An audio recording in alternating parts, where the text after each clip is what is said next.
jusqu'à là, on en était, donc on avait posé toutes les questions. Donc on est de l'autre côté de la page. Et à partir, donc là, les questions sont mises de côté. Et là, on va commencer à introduire des notions très très générales qui vont nous servir à répondre aux questions. D'accord? Beoraïnian, mais l'explication du sujet. Donc pour expliquer tout ce que... On est sur la deuxième page, vous voyez, commence un nouveau paragraphe. Alpi Mashekatav, Arav Chaim Vital Zal. D'après ce qu'a écrit le Rav Chaim Vital, Béchar Kedusha, dans un livre de Kabbalah qui s'appelle Share Kedusha, les portes de la sainteté, il donne entre parenthèses, il dit, ou Be'etz Chaim, et dans Etz Chaim Sharnun, porte 50, Perek Bet, chapitre 2. Alors Rabbi Chaim Vital, c'était l'élève principal du Harizal, donc qui était un des plus grands maîtres de la Kabbalah. Qu'est-ce qu'il écrit là-bas? Il écrit comme ça. Dilchol Ish Israël, que pour chaque juif, Echad Tzadik ve Echad Racha, Echad c'est-à-dire soit, qu'il soit Tzadik ou qu'il soit Racha, Yesh te Neshamot, il a deux âmes. Il écrit là-bas que chaque juif a deux Neshamot, il a deux âmes. Kedirtiv, comme il est écrit, O Neshamot Ani Asiti, j'ai fait des âmes, c'est marqué au pluriel. Et on parle d'une seule personne. On a un principe, même dans la Gemara, ce principe-là s'appelle Miut Rabim Shnaim. Quand on a un pluriel et on ne précise pas combien c'est deux. Comme on a ici le mot Neshamot au pluriel et on parle d'une seule personne et on ne dit pas combien il y en a, et bien c'est deux. Alors, c'est quoi les deux âmes? Donc là, il va commencer à parler. Alors, c'est des concepts que vous connaissez déjà. Ça va être l'âme animale et l'âme divine. C'est Abraham qui dit ça. Comment? Non, ça c'est un texte dans les prophètes, non. Je fais des âmes. C'est Dieu qui dit ça. Dieu dit, j'ai fait des âmes, il parle d'une seule personne. Ouais. Alors il dit comme ça. Donc là, il va parler, jusqu'à la fin de ce pérec-là, on va parler de l'âme animale. Et dans le chapitre d'après, on va commencer à parler de l'âme divine. Alors, il dit comme ça. Nefesh achat, il y a une âme, mitzad a klipa, mot à mot du côté de la klipa. Klipa, c'est-à-dire l'écorce. Le sitra achara et l'autre côté. Alors, on va expliquer ce terme-là. Qu'est-ce que veut dire le mot klipa? C'est marqué que Akadosh Baruch Hu a volontairement créé dans le monde des forces négatives. Et ces forces négatives qu'Akadosh Baruch Hu a créées, pourquoi est-ce qu'il a créé ça d'abord? La première raison, c'est pour qu'il y ait le libre arbitre. Parce que pour qu'on puisse avoir le choix, il faut qu'il y ait au moins deux chemins. S'il n'y a pas deux chemins, il n'y a pas où aller. Si quelqu'un marche sur une route, il n'a pas le choix, il y a une seule, il n'y a pas où aller. Donc pour qu'il puisse exister la notion de libre arbitre, il faut obligatoirement qu'il y ait deux voies qui s'offrent à nous. C'est pour ça que Akadosh Baruch Hu a volontairement créé des forces négatives. Et ces forces négatives, ils ont plusieurs noms. Alors dans l'Arizal, par exemple, on appelle ça klipa. Klipa, ça veut dire l'écorce. Quelle est l'idée? C'est comme par exemple, vous prenez une noix. Dans une noix, il y a la partie comestible, qu'on mange, le fruit. Il y a la partie qu'on jette, qui est la coquille. Ça s'appelle klipa. La même chose aussi dans le monde, il y a des choses que je vais créer, qui sont des forces positives, et il y a des choses négatives. Dans le Zohar, on appelle ça sitra achara, l'autre côté, mais c'est la même chose. D'accord? Il y a d'autres livres, on appelle ça koach hatuma, la force d'impureté, mais c'est tout la même chose. Donc on dit, il y a une âme qui vient de la klipa, donc une âme qui vient des forces impures. Vehi amit la beshet bedam adam, et elle s'habille dans le sang de l'homme, la chayot agouf, pour faire vivre le corps. Qui est dirtif, comme il est écrit, qui nefesh basar, car l'âme de la chair, badam, elle est dans le sang. Ça, c'est un verset qui est marqué à propos de l'interdiction de consommer le sang dans la Torah. Marqué l'autochlo, vous ne mangerez pas le sang, car l'âme de la chair est dans le sang. Bon. Donc on a compris qu'on a une âme qui provient des forces impures et qui se trouve dans le sang. Et qu'est-ce qu'elle donne? Il dit comme ça, Umimena et d'elle, Baot, proviennent, Kol amidot raot, toutes les mauvaises midot. Une mida, c'est ce qu'on appelle un trait de caractère. Tous les mauvais traits de caractère qu'il y a dans une personne, ça vient de cette âme-là. Mais arba yesodot ra'im sheba, à partir des 4 Yesodot, c'est les éléments fondamentaux Sheba qui sont dedans. C'est comme ça. C'est marqué dans le Midrash, dans le Rambam, dans plusieurs endroits, c'est marqué qu'il y a ce qu'on appelle Arba Yesodot, les 4 éléments fondamentaux qui sont l'eau, la terre, le feu et l'air. Alors juste quand on dit des éléments fondamentaux, c'est pas ça ne veut pas dire des éléments simples. Parce que nous on est habitués, je veux dire en chimie par exemple on a tous appris le tableau de Mendeleïev avec les éléments simples, d'accord, l'hydrogène, l'oxygène, etc. Et là on nous parle de 4 éléments fondamentaux. Alors les éléments fondamentaux, c'est pas dans le sens que c'est des éléments simples, mais ce sont des choses fondamentales dans le monde. Et une lettre où le rabbi disait à quelqu'un, il dit par exemple un horloger, par exemple la montre, c'est un élément fondamental dans sa vie. Ça ne veut pas dire que la montre, elle n'est pas composée de différentes pièces. D'accord ? Bon. Maintenant, j'avais entendu, parce qu'il y avait un physicien qui a fait tchouva en Russie, qui s'appelait professeur Branover. Il était venu en Israël, il était très très grand physicien, spécialiste dans les questions d'énergie solaire, etc. Il paraîtrait que, une fois il est rentré en Yechidut, il a demandé des questions au rabbi sur les 4 éléments fondamentaux. Il paraîtrait que le rabbi lui aurait expliqué 4 éléments dans l'atome. Mais je ne connais pas l'explication. Mais par contre, je sais que lui, il a laissé des manuscrits. Il a laissé beaucoup de manuscrits dans lesquels il a écrit beaucoup de choses. Mais c'est en russe. Bon, en tout cas, j'ai demandé, une fois j'ai fait une demande à la famille, je leur ai demandé que s'ils retrouvent ces explications du rabbi sur les 4 éléments fondamentaux tels qu'ils sont dans l'atome, ça m'intéresserait beaucoup. Mais voilà, pour le moment, j'ai pas de nouvelles. Si un jour, je le dirai. Bon. Qui parle russe. Comment ? Il y a quelqu'un d'entre nous qui parle russe qui pourra les expliquer. Alors, je ne sais pas s'il l'a noté, en tout cas, comme le rabbi lui a dit ça, je suis sûr que le rabbi lui a dit ça, lui a expliqué en Yechidut, dans un entretien privé. Est-ce qu'il l'a noté? Il l'a pas noté, je ne sais pas, mais il a laissé beaucoup d'écrits. Il paraît qu'ils sont en train de travailler dessus. Bon.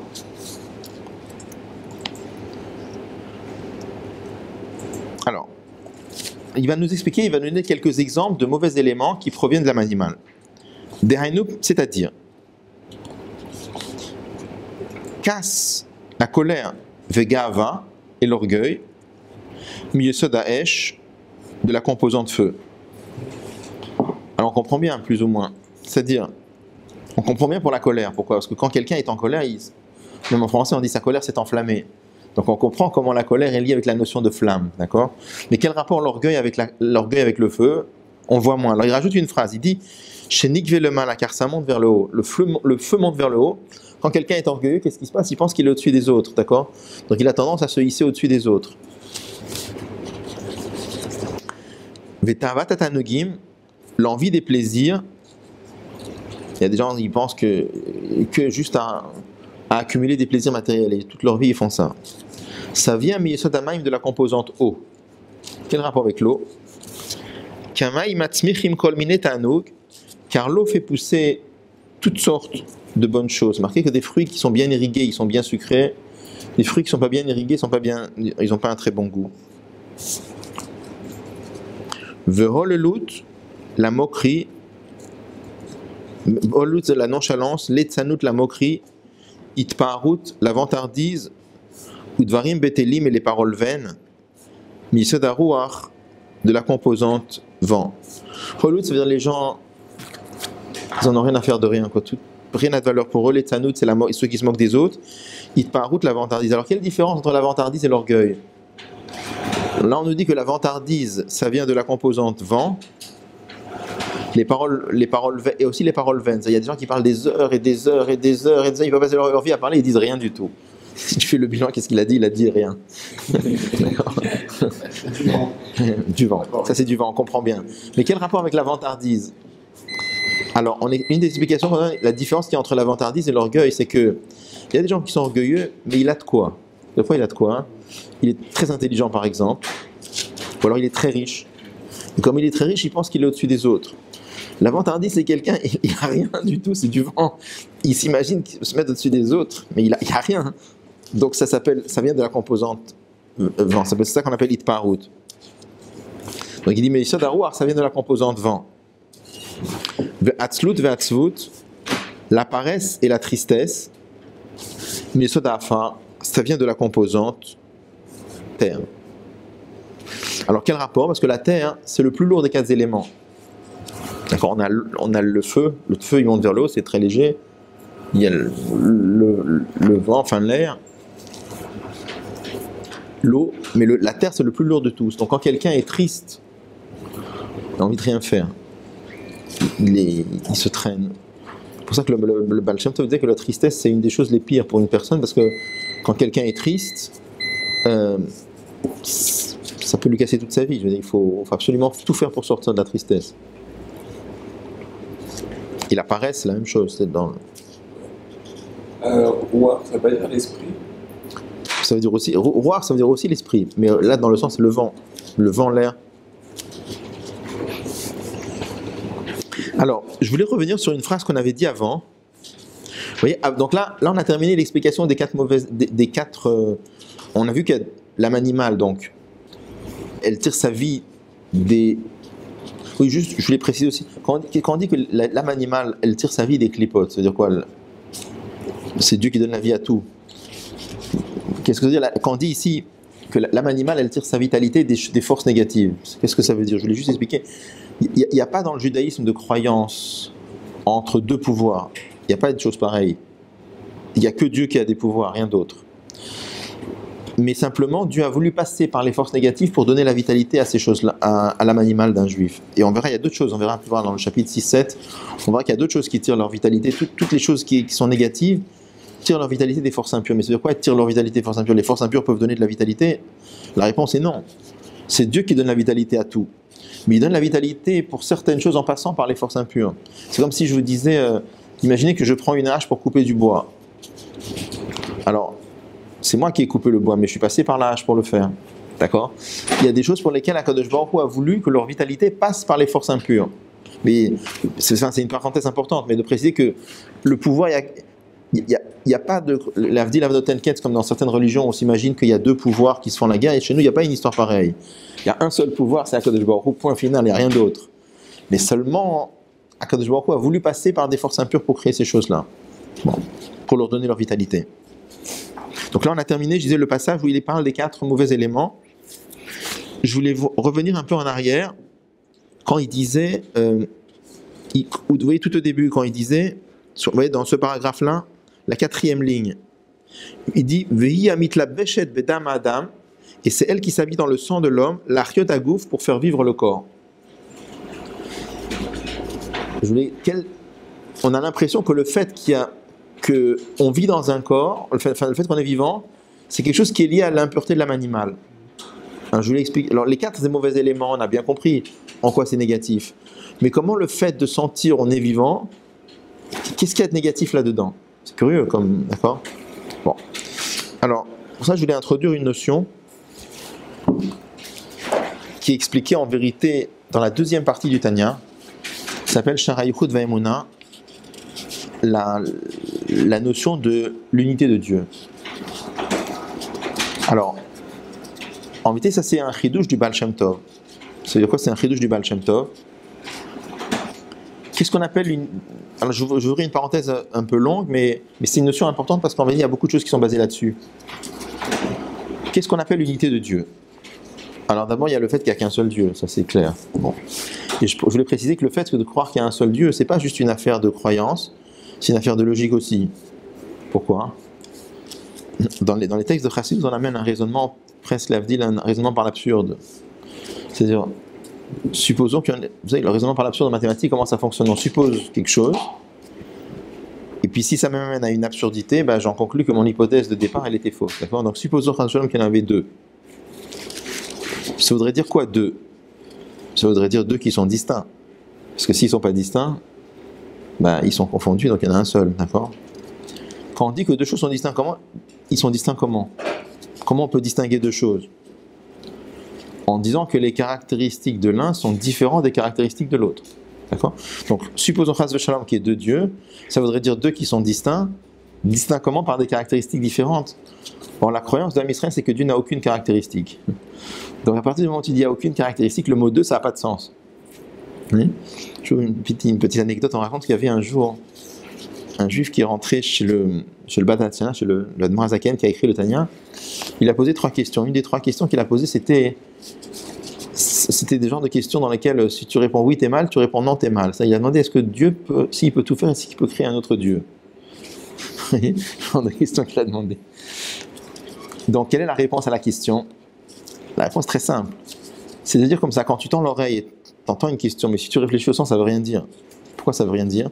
Parce que, est-ce que Dieu peut créer un autre Dieu? C'est quoi un autre Dieu? Un qui a des caractéristiques différentes, mais il n'a pas de caractéristiques. Donc ça n'a pas de sens, un autre. Donc la réponse est ni oui ni non, c'est de dire la question n'a pas de sens. D'accord? Bon. Donc ça c'est une chose. Après, donc le fait qu'il n'y a qu'un seul Dieu. Après il y a le fait de savoir qu'il n'y a que Dieu qui a des pouvoirs. Ce qu'on disait il y a 2 minutes. C'est que la notion d'idolâtrie, on explique, c'est dès qu'on s'imagine que des créatures ont des pouvoirs en dehors de Dieu, on rentre déjà dans un problème d'idolâtrie. On est en contradiction avec le principe de Ardut Hashem.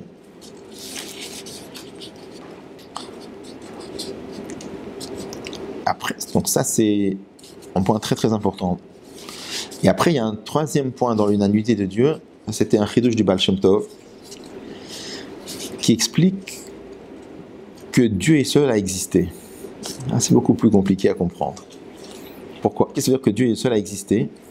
La question qu'on a c'est... Alors il se base sur le verset, il y a un verset dans lequel on dit, dans la prière on dit tous les jours, c'est un pasuk de Parashat Vayetranan, on dit V'yadatayom v'ashevota elevavecha, tu sauras aujourd'hui et tu méditeras dans ton cœur, ki Hashem ou Elokim b'shamayim mimal v'alaret mitachat einod, que Hashem c'est lui qui est Dieu dans les cieux en haut et sur la terre en bas, et einod, il n'y en a pas d'autre. Bon. Quand on lit le verset, on nous dit comme ça, tu vas savoir aujourd'hui, et quand tu sais ça suffit pas, il faut que tu rumines dans ton cœur.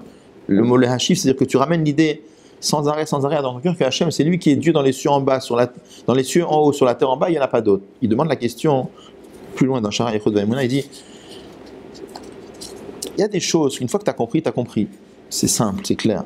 Il y a des choses qui sont tellement fines, tellement fugaces, des idées tellement fugitives, que même quand tu as compris, c'est tellement fin, que ça s'en va de ton esprit, il faut que sans arrêt tu te le remettes à l'esprit. Donc il dit, comprends qu'il n'y a qu'un seul Dieu, c'est très simple. Pourquoi la Torah insiste en disant, tu sauras aujourd'hui et tu méditeras dans ton cœur, parce que sans arrêt tu ramènes cette idée en toi, que Hachem, qu'il n'y a pas d'autre Enod. Alors à cause de ça, il amène le pirouge du Baal Shem Tov qui avait traduit le verset Einod. C'est pas Einod, il n'y a pas d'autre Dieu, c'est Einod, il n'y a rien d'autre. Il n'y a rien d'autre que Dieu. Ça demande explication. Vous savez, il n'y a rien d'autre que Dieu. Et Dieu a créé le monde. La Torah nous dit que Dieu a créé, mais c'est pas que nous on s'imagine, c'est que la Torah nous dit qu'Akadosh Baruch Hu a créé le monde. Alors, dans les Sfarim, on amène par exemple des idées de certains philosophes qui voulaient dire que le monde est une illusion. Comme que Dieu préserve quand on fait un rêve la nuit, puis on se réveille le matin et on est content de voir que le rêve, c'était tout faux. Donc il y a des gens qui veulent dire que toute la vie c'est comme un rêve. Alors cette idée-là, on la cite en Chassidut pour l'écarter très violemment parce qu'elle est grave comme idée. Pourquoi elle est grave? Parce que dans ce cas-là, tu fais Torah Mitzvot, c'est pas important, c'est un rêve de toute façon. Tu peux tuer quelqu'un, de toute façon il n'existe pas, toi t'existes pas. Tu fais Shabbat, tu fais pas Shabbat. Donc c'est une idée dangereuse. Donc on l'écarte largement cette idée-là. Donc le monde n'est pas une illusion, parce qu'on part du principe que ce que la Torah nous dit c'est vrai. Si la Torah nous dit que Akadosh Baruch Hu a créé le monde, c'est vrai, c'est pas de l'illusion. Il y a quand même que Dieu qui existe. Comment ça marche? Alors l'idée c'est la suivante, c'est de dire que Akadosh Baruch Hu a créé le monde, c'est vrai, mais le monde en vérité, ça ne peut pas exister, et comme ça ne peut pas exister, il faut que Akadosh Baruch Hu le remette à l'existence chaque fraction de seconde. Quelle est l'idée? Pourquoi on est obligé de dire que Akadosh Baruch Hu recrée le monde chaque fraction de seconde? Quelle différence entre, imaginez un bijoutier qui prend de l'or et qui fabrique un bijou. Une fois qu'il a fabriqué le bijou, il peut envoyer le bijou au marché ou au magasin et il n'a plus besoin des mains de l'orfèvre. Il n'a plus besoin des mains du bijoutier. Le bijou est devenu indépendant. Alors que Akadosh Baruch Hu qui crée le monde, on dit que sans arrêt, il faut le recréer. Pourquoi? La réponse qu'il donne là-bas, il dit parce qu'il y a une très grande différence entre l'orfèvre qui fabrique un bijou et Dieu qui crée le monde. Il dit, l'orfèvre qui crée un bijou, c'est yesh mi yesh. Dieu qui crée le monde, c'est yesh me aïn. Ça veut dire quoi en hébreu? Yesh mi yesh, ça veut dire à partir de il y a, il fait, il y a. Dieu qui crée le monde, c'est à partir de Aïn, à partir de il n'y a pas, il fait, il y a. C'est quoi l'idée? C'est que, en réalité, l'homme, quand il crée quelque chose, il ne crée rien du tout, il transforme. Alors que quand Dieu crée le monde, c'est une vraie création. C'est une création, en français on dit, enfin en français, en latin on dit ex nihilo, à partir de rien, d'accord? Il a créé à partir de rien. Ça, l'homme est incapable de créer à partir de rien. C'est impossible. Nous, tout ce qu'on peut faire... Oui. Est-ce que cette création est unique? Unique, c'est-à-dire? C'est-à-dire, est-ce qu'il y a eu un Tsimtsum? Est-ce qu'il peut y avoir des milliards de Tsimtsum qui créent des âmes? Si Dieu avait voulu, est-ce qu'il peut créer d'autres mondes? Bah oui, il peut faire ce qu'il veut. Il peut tout faire. Bon, il se trouve qu'il en a créé un seul, mais il fait ce qu'il peut faire ce qu'il veut. Nous, on est un monde, mais il peut y avoir lui qui est infini. On ne nous en parle pas, en tout cas, dans la Torah. On ne nous en parle pas. Alors, donc, nous, je disais que nous, on ne peut pas créer quelque chose. En vérité, on ne peut même pas détruire. Pourquoi on ne peut pas détruire? Parce que, je sais pas, vous faites brûler quelque chose, vous le transformez en vapeur d'eau, en gaz carbonique. C'est les lois de Lavoisier qui expliquent que rien ne se perd, tout se transforme, d'accord? On ne peut pas enlever l'existence à quelque chose. Même peut-être une scission atomique, vous transformez la matière en énergie, mais on est incapable vraiment d'enlever l'existence. Et on ne peut rien créer ni détruire non plus, d'accord? On ne peut que transformer. Alors que Akadosh Baruch Hu, qui crée le monde, il crée le monde à partir de rien. Alors ça veut dire quoi à partir de rien? On demande la question suivante. On demande par exemple, quand l'orfèvre prend un bijou, donc je lui fais un bijou, il prend de l'or, donc il prend un lingot d'or, avec son lingot d'or, il fabrique un bijou. Imaginez qu'il fabrique un bijou qui a une forme complètement originale, il n'y a pas de copie pareille dans le monde. Alors, dans le bijou, il y a deux choses, il y a Chomer Vetsura, il y a la matière et il y a la forme. Je comprends bien que la matière, il n'a rien créé, l'or était là, c'est pas lui qui a fait l'or. Mais pourquoi je ne dirais pas que la forme, c'est une création ex nihilo? Imaginez que cette forme-là, elle existe nulle part ailleurs. Pourquoi je ne peux pas dire que cette forme, cette tsura qu'il a créée, pourquoi je ne peux pas dire que ça c'est une création yesh me'ayin? Alors qu'est-ce qu'on explique dans les Sfarim de Chassidut? On explique comme ça. Est-ce que par exemple, je peux dire que l'or, qui avait une forme de lingot, dans une forme de parallélépipède, est-ce que je peux dire l'or c'est un matériau qui est obligé d'avoir la forme d'un parallélépipède? Est-ce que je peux dire ça? Non. D'accord? Donc si je demande quelle est la forme de l'or, est-ce que l'or dès le départ, est-ce qu'il a une forme? Il a la forme qu'il a, mais est-ce qu'il est obligé d'avoir une forme? Non. Donc en fait, dès le départ, l'or peut avoir toutes les formes. Si je traduis en français, il peut avoir toutes les formes, c'est équivalent à dire il a potentiellement toutes les formes. Donc quand je lui ai donné une forme très spécifique, très très originale, qu'est-ce que j'ai fait? Je n'ai fait que dévoiler une potentialité. En chassid, ça s'appelle yesh me yesh, ça c'est pas yesh me ayin. Donc ça c'est la réponse à la question. Pourquoi est-ce que quand un homme fabrique un bijou et qu'il donne une forme, alors pourquoi je dirais, ok, là, le matériau, l'or, il était là, il est là, ça change rien. Mais pourquoi je ne dirais pas que sur la forme, il a fait une création yesh me ayin? Réponse, parce que potentiellement la forme, elle était là. Et quand il a donné cette forme-là, il n'a fait que révéler une potentialité. Donc on arrive à là, en Chassidut, à une définition de yesh me ayin très très profonde. Yesh me ayin, ça ne veut pas dire juste que hier la chose elle n'était pas là et aujourd'hui elle est là. C'est beaucoup plus que ça. C'est que hier la chose elle ne pouvait pas être là. Parce que si tu dis que hier la chose elle pouvait être là, c'est équivalent à dire elle était là potentiellement. Donc on arrive à dire qu'avant la création du monde, c'est pas juste qu'il n'y avait pas de monde. Le monde ne pouvait pas être là. D'accord? Donc le monde était un événement totalement impossible.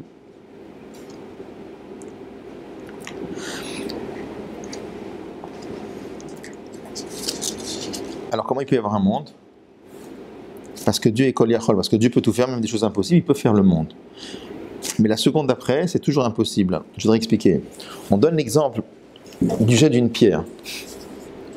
Si quelqu'un vous raconte qu'il a vu une pierre s'envoler toute seule, qu'est-ce que vous allez dire?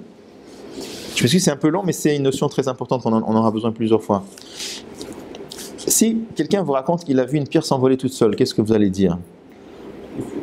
C'est faux, d'accord? Il a mal vu ou il est malade, enfin, d'accord? Une pierre, ça ne s'envole pas.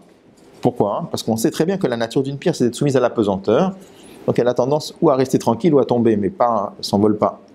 Si maintenant un homme vient, il prend une pierre et il la jette vers le haut, là elle va monter, elle va voler. Pourquoi elle va voler? Parce qu'il y a l'énergie que l'homme a placée dans la pierre qui va tirer la pierre vers le haut. Et combien de temps la pierre elle va aller vers le haut? Tant qu'il reste de l'énergie.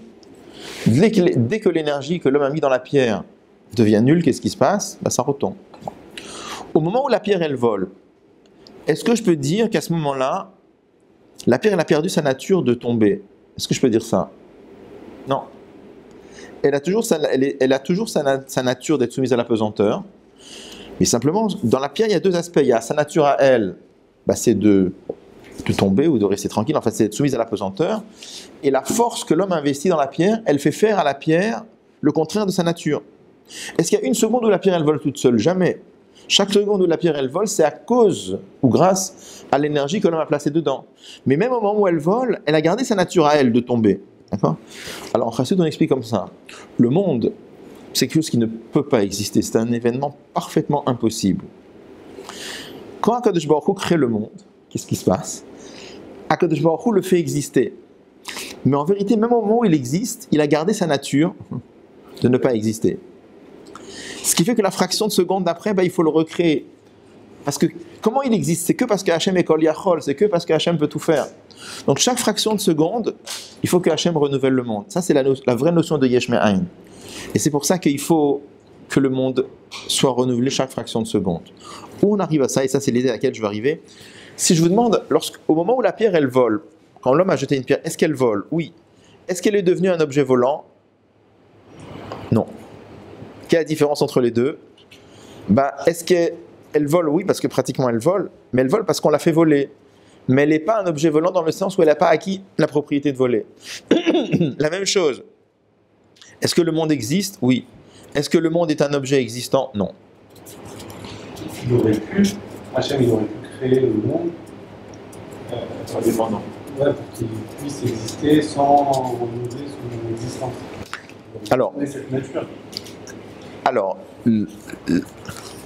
on explique dans les Sfarim, on explique en Chassidut que rationnellement, c'est pas possible. Parce qu'un monde comme ça, c'est totalement impossible. Et je veux dire, avec la physique, on comprend encore mieux. Mais vous avez raison, il y a plusieurs sikhot où le Rabbi avait expliqué que ce qui est expliqué en Chassidut, que rationnellement c'est impossible, Dieu n'est pas soumis aux règles de la logique. Donc Akadosh Baruch Hu aurait pu faire quelque chose de totalement irrationnel, parce que en Chassidut on explique que même les règles élémentaires de la logique, c'est Akadosh Baruch Hu qui les a créées. Et si Akadosh Baruch Hu avait voulu, il aurait pu faire des règles de logique totalement différentes, ou il aurait pu faire qu'il n'y en a pas du tout, donc il n'est absolument pas soumis aux règles de la logique. Et à ce titre-là, il y a plusieurs sikhot où le Rabbi dit que, effectivement, si Akadosh Baruch Hu avait voulu, il aurait pu faire quelque chose d'irrationnel, un monde qui tient tout seul. Mais c'est complètement irrationnel. Mais rationnellement parlant, non. D'accord. Bon. Mais c'est vrai.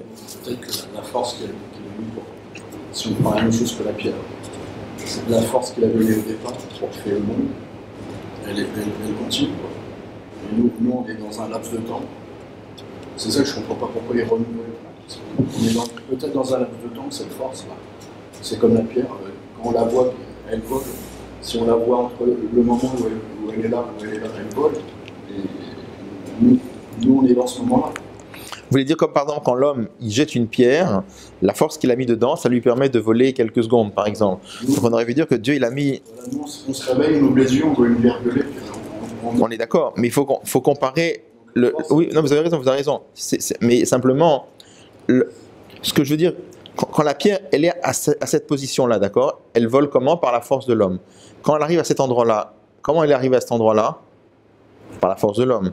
Et comment elle est arrivée? Donc il faut comparer ce qui est comparable. Il faut comparer la trajectoire de la pierre avec l'existence du monde. Chaque seconde, la pierre, elle vole. Comment? Avec cette force de départ. Par la force de départ.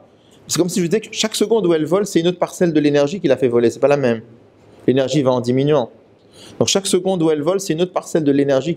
Là, c'est l'existence du monde. Là-bas, c'est le vol d'une pierre. Et là, c'est l'existence du monde. Donc chaque seconde... c'est comme si je disais, la pierre, elle vole chaque seconde par la force de l'homme. Là, le monde existe chaque seconde par la lumière par la force d'Akadosh Baruch Hu. Mais c'est dans le fait de le renouveler. Bon, là, je vous ai dit en quelques minutes des choses, il y a des centaines de pages en Chassidut sur cette question-là. Mais ce à quoi je voulais arriver... Oui, pardon. Par rapport à l'idée qu'il a apportée, alors comment on sait que Hachem a choisi votre idée et non la sienne? Comment on le sait? Alors c'est marqué dans les livres, parce que c'est marqué que HaKadosh Baruch Hu a choisi de créer les règles de la logique et de se conformer, si on peut dire, aux règles de la logique. D'accord? Il y a beaucoup de textes là-dessus. Mais on le sait, on en parle beaucoup. Alors, ce à quoi je voulais arriver, c'est que le monde existe, mais n'est pas existant. D'accord? Il existe parce qu'Akadosh Baruch Hu le fait exister chaque seconde.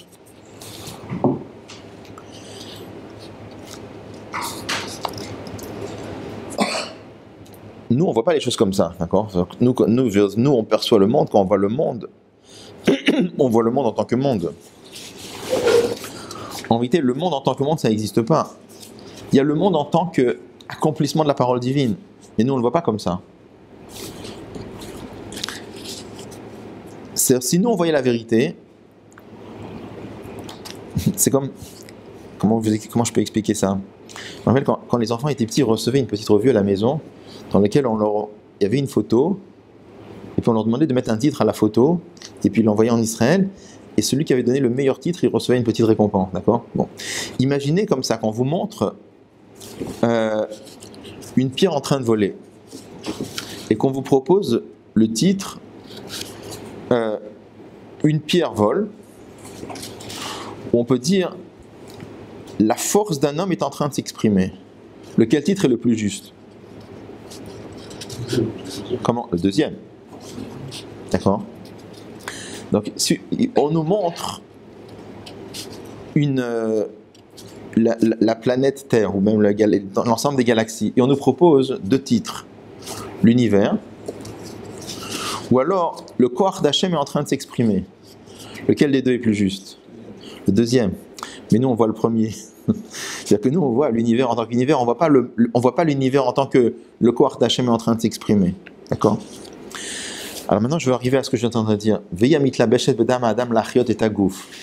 Quand nous, on vit, c'est pareil. Nous, on est porté à l'existence chaque fraction de seconde. Mais quelle sensation nous, on a? C'est l'Hachem, on n'a pas l'impression c'est le corps d'Hachem qui nous fait exister chaque seconde. On n'a pas cette sensation-là. On a l'impression, moi j'existe. Moi je suis moi. Et moi qui suis moi, j'existe. Mais il n'y a pas moi en tant que moi. Ça n'existe pas ça. Il y a le corps d'Hachem qui s'exprime. C'est tout ce qu'il y a. Donc, on verra plus loin que... Qu'est-ce qu'on appelle la Kedusha? La Kedusha, c'est partout où brille la vérité. Dès que la vérité, elle est un peu voilée par la coquille, ça s'appelle Klippa. La vérité, c'est que Einod Milvado, il n'y a rien en dehors de Dieu. C'est quoi, il n'y a rien en dehors de Dieu? Le monde en tant que monde, il n'y a pas. C'est quoi le monde? C'est la force d'Hachem est en train de s'exprimer. Nous qui sommes assis ici en train d'étudier, il n'y a pas moi. Il y a le corps d'Hachem qui est en train de s'exprimer. Mais nous, on ne le voit pas du tout, ça. Il va expliquer plus loin pourquoi on ne voit pas ça. D'accord? Donc ça, c'est un voile qui empêche de voir la vérité. C'est pour ça que c'est de la clipa.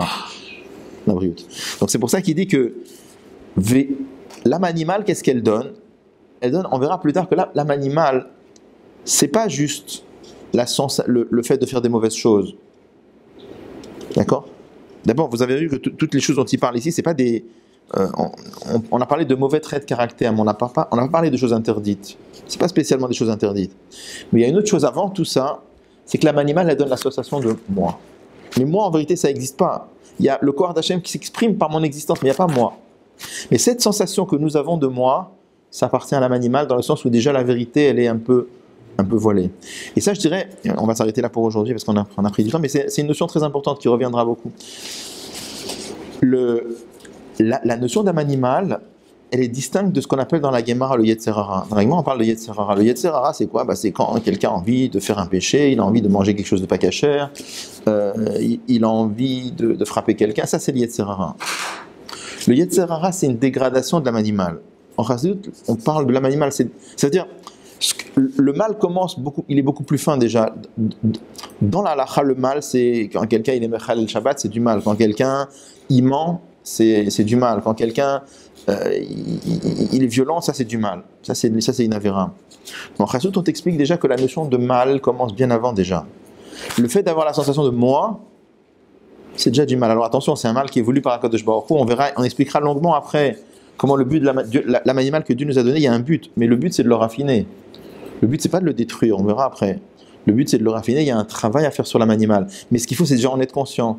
Avoir cette conscience que moi, c'est déjà, on n'est pas dans la Kedusha là. Moi, on commence déjà avec l'âme animale. D'accord? Bon, je m'excuse, c'était une chose un peu longue, mais bon, premièrement, c'est intéressant, je pense. Et deuxièmement, c'est quelque chose qui permet de... Ça va rendre les choses plus claires après.